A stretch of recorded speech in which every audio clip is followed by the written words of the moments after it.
Bienvenidos a Fuera de Plano, un podcast de historias con historia.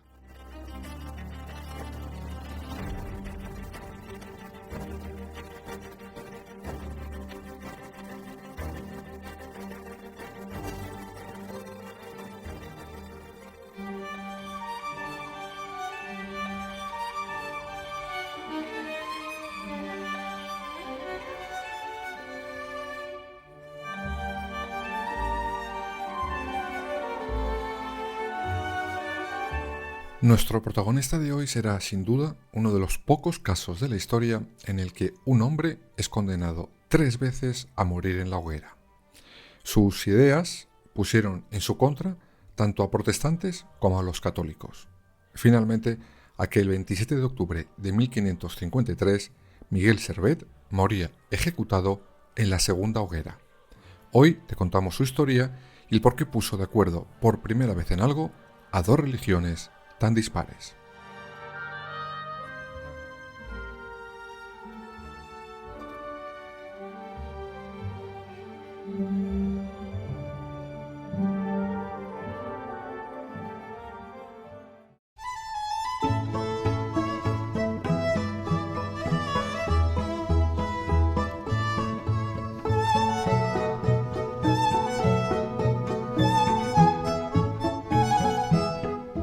Como siempre, lo lógico sería presentaros a nuestro protagonista de hoy, pero no va a ser fácil del todo, pues, por ejemplo, los historiadores no se ponen de acuerdo ni siquiera en el día oficial de su nacimiento, o mejor dicho, en el año. Se supone, por tanto, que nació el 29 de septiembre de 1509 o de 1511. Tampoco se ponen de acuerdo en su lugar de nacimiento. Para algunos fue en Tudela, en Navarra, para otros en Villanueva de Sigena, en Aragón. Este, de hecho, es el lugar más aceptado por la mayoría de los entendidos, sobre todo por algo que hizo Miguel Servet años después. Cuando es perseguido por primera vez, nuestro protagonista de hoy cambiará su nombre por el de Miguel de Villanueva, lo que para esos historiadores supone un claro homenaje a su tierra natal. Lo que sí sabemos es que fue un hijo de un notario y de una ama de casa que tenía ascendencia judeo-conversa. Tuvo 2 hermanos, y podemos decir que su infancia y adolescencia se la pasó de viaje. De hecho, Miguel Servet, con tan solo 15 años, viajará a Francia, donde empezará a trabajar como secretario de un fraile llamado Juan de Quintana, quien llegó a su vez a ser confesor y consejero, nada más y nada menos, que de Carlos I de aquí y V de allí. Miguel Servet se fue a Francia a estudiar leyes. Allí entrará además en contacto por primera vez con el mundo protestante, que estaba en pleno auge en aquellos años. Pero como acompañante de su jefe viajará, por ejemplo, con el séquito del emperador por Italia o Alemania, e incluso asistirá en 1530 en Bolonia a la fastuosa y ya contada en este podcast coronación de Carlos V como emperador.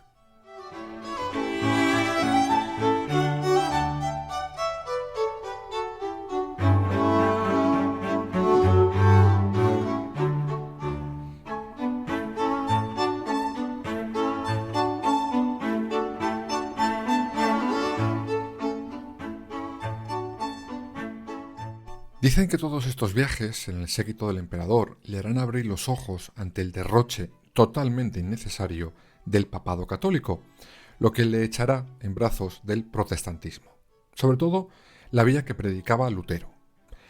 Pero como suele ocurrir en estos casos, nuestro protagonista de hoy, fue más papista que el papa, es decir, dio un paso más en lo que a los planteamientos que la propia Reforma toleraba de ese catolicismo. Prueba de ello fue su obra De Trinitatis Erroribus. En ella, Miguel Servet refuta nada más y nada menos que el dogma de la Trinidad, es decir, aquello de que Hijo, Padre y Espíritu Santo eran lo mismo. Creo que no hace falta que os diga que aquello puso los pelos de punta a todo católico, pues es la base de lo que ellos creían. Además, por si no se habían enterado, Miguel Servet enviará copias de su obra al obispo de Zaragoza, por ejemplo. Fue algo así en plan, ¿no quieres caldo? Pues toma 2 tazas.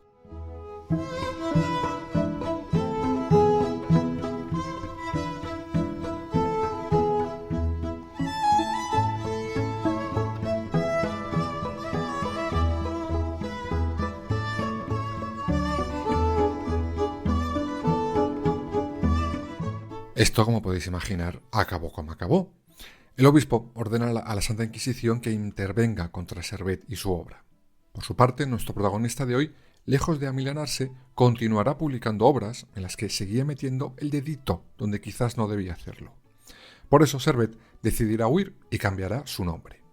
Tenía que escapar de la persecución de la Santa Inquisición, pero no solo se marchará por eso, sino porque había empezado a cartearse con otro de los grandes líderes de aquellos años de otra rama de ese protestantismo, Juan Calvino.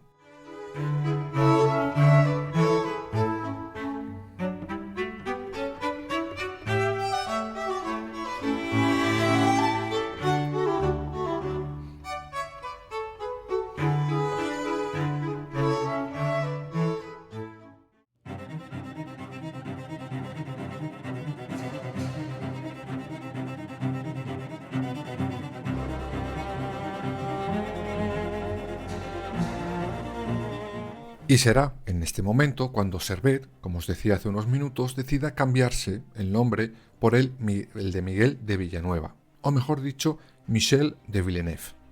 Allí, en Lyon, le contratarán en una imprenta, pero no se quedó solo en eso. Será en este momento cuando Servet comienza a interesarse por algo que al final le hará pasar a la historia, la medicina. De hecho, comenzará en el año 1537 a estudiar medicina en la Universidad de París. De hecho, en esa universidad heredará el puesto de ayudante de disección, con lo que empezará a trabajar con cadáveres y a estudiarlos, lo que le ayudará y mucho un poquito más adelante en sus trabajos escritos.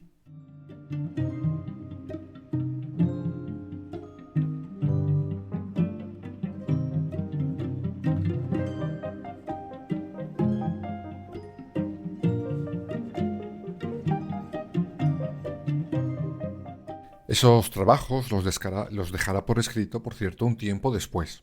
Digamos que fue muy revolucionario, pues en la época el mundo de la medicina seguía dominado por las teorías y prácticas del antiguo griego galeno. Vamos, que podéis ver que el mundo médico no había avanzado mucho durante muchísimos siglos. Sin embargo, sí que empezaba a oírse voces que pedían una revisión de esos trabajos. Todo esto desembocará en la revolución científica moderna de la que Miguel Años, un gran estandarte.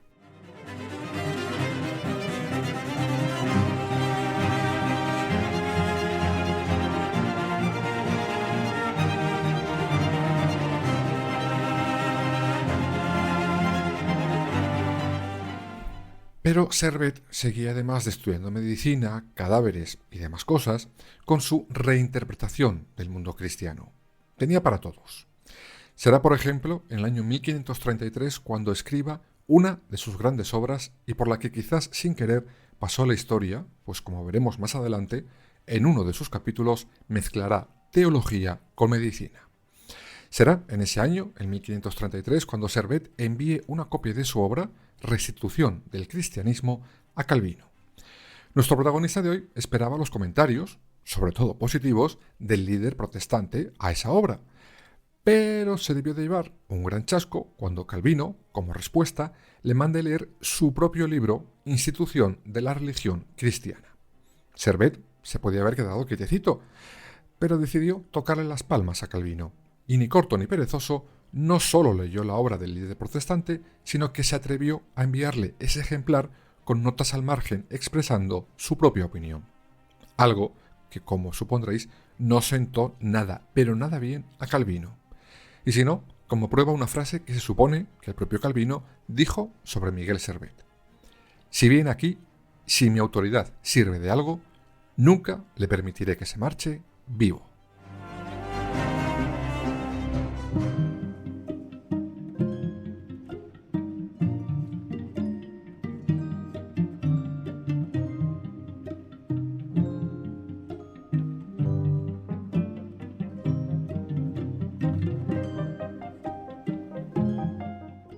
Vamos a dejar un momentito a Servet cabreando a Calvino y os voy a dar una pincelada sobre algo que dejamos en el aire hace unos minutos.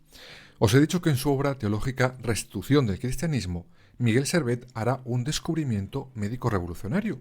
Y es así. Resulta que en el libro quinto, nuestro protagonista de hoy pondrá por primera vez en la historia, negro sobre blanco, la circulación de la sangre. Miguel Servet sugiere por primera vez que la sangre fluía desde una parte del corazón a la otra a través de los pulmones, y no, como se creía hasta ese momento, a través de la pared que separaba los ventrículos. Servet comprendió que el corazón es el que impulsa la sangre para que los pulmones se oxigenen. Pero ¿por qué entonces pasó desapercibido aquel descubrimiento científico en ese momento? Pues porque Servet creía, y así lo escribió, que todo este discurrir de la sangre respondía a un plan divino. Por eso, por estar sometido a algo divino y en un libro teológico, el gran descubrimiento científico de Miguel Servet pasó en ese momento totalmente desapercibido.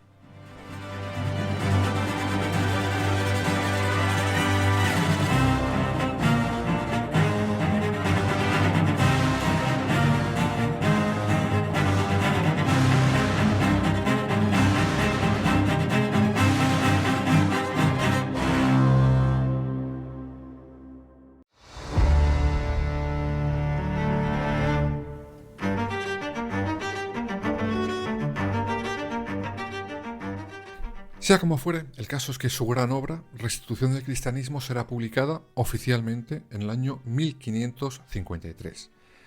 Y aquí llegará el principio del fin de Servet. Cuando la obra se publica, un calvinista en Ginebra, un buen samaritano, da un chivatazo a un amigo suyo católico y le dice que esa obra, que había salido publicada sin firmar, era de nada más y nada menos que de Miguel Servet, y además que se escondía bajo un seudónimo, el de Michel de Villeneuve. Algunos autores afirman que ese chivatazo, tan inocente él, fue obra del propio Calvino. Recordad que estaban, pelín mosqueado con nuestro protagonista de hoy. Sea como fuere, la Inquisición además se hará con las cartas que os conté antes se habían estado escribiendo Servet y Calvino. Todo esto hizo irremediablemente que la Inquisición ordenara arrestar a Servet, y así ocurrió. Nuestro protagonista de hoy será detenido, interrogado y encarcelado. Sin embargo, a la Inquisición le duró poco, pues Miguel Servet conseguirá escaparse. Sin embargo, será juzgado, y claro está condenado, y por eso será ejecutado en ausencia el 17 de junio. Fue quemado en efigie, es decir, con una figura que teóricamente se parecería a él. Esta fue, por tanto, la primera ejecución en la hoguera de Miguel Servet, sin estar él chamuscándose, claro. Pero como ya os he dicho antes, esa no fue la única.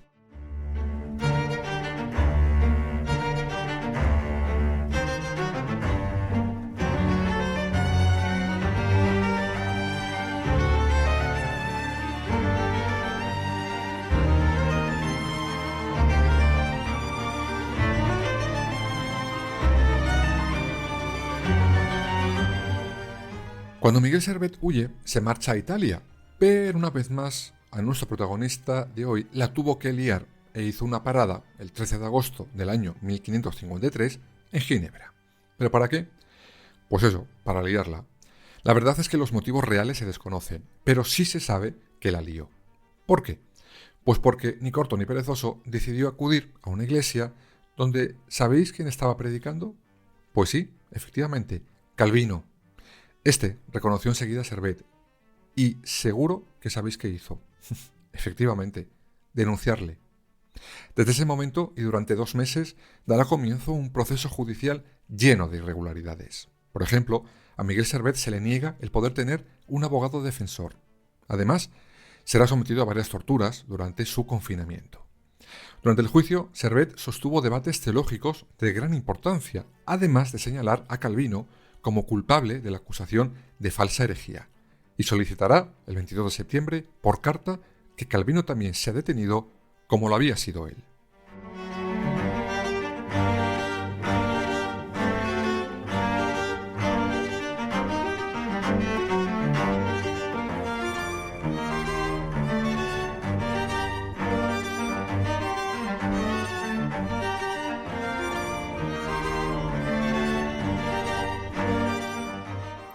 En esas cartas, Miguel Servet escribió: «Estaré contento de morir si no le convenzo, tanto de esto como de otras cosas, de que le acuso más abajo.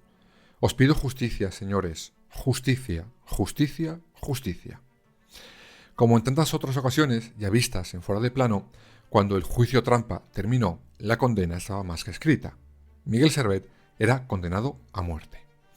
Esta sentencia fue dictada el 27 de octubre de 1553 y rezaba como sigue. Abro comillas. Te condenamos a ser atado y llevado a la colina de Champel. Allí serás atado a una estaca y quemado vivo junto con tus manuscritos y tus libros impresos hasta que tu cuerpo se convierta en cenizas. Será en ese momento cuando el propio Calvino intentará usar su poder para conmutar la muerte en la hoguera por otra pena un poco más delicada, la decapitación. Pero tururú, Miguel Servet moriría achicharrado vivo.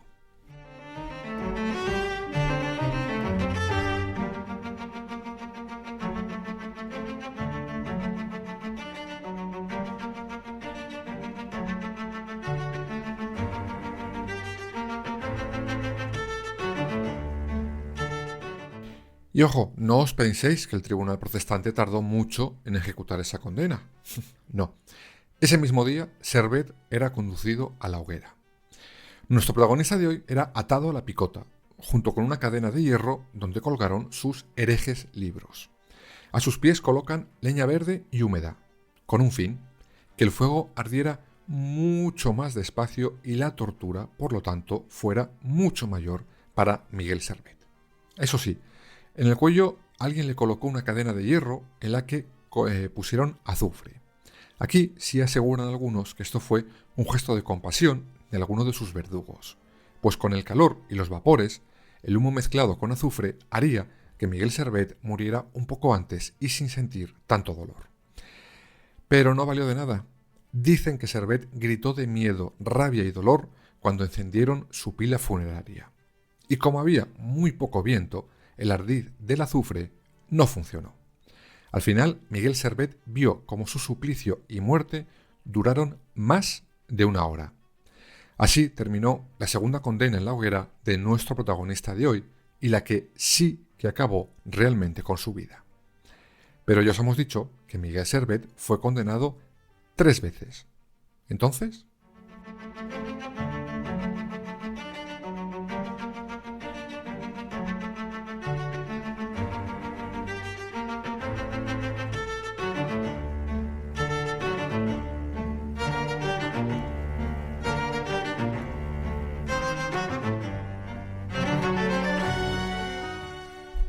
sí, nos queda la tercera condena de Miguel Servet.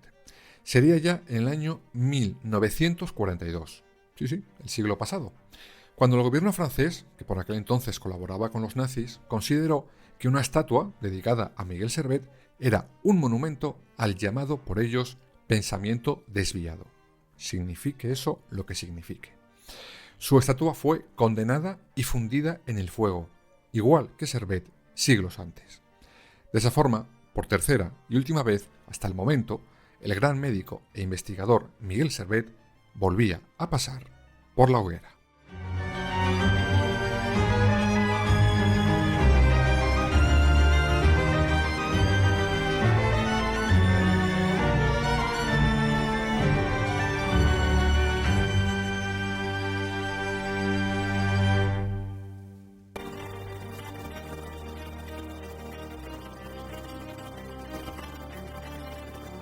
Escúchanos en las principales plataformas digitales y ahora también en nuestra página web www.fueradeplanopodcast.es y síguenos en todas las redes sociales, Twitter, Instagram, Facebook y Threads.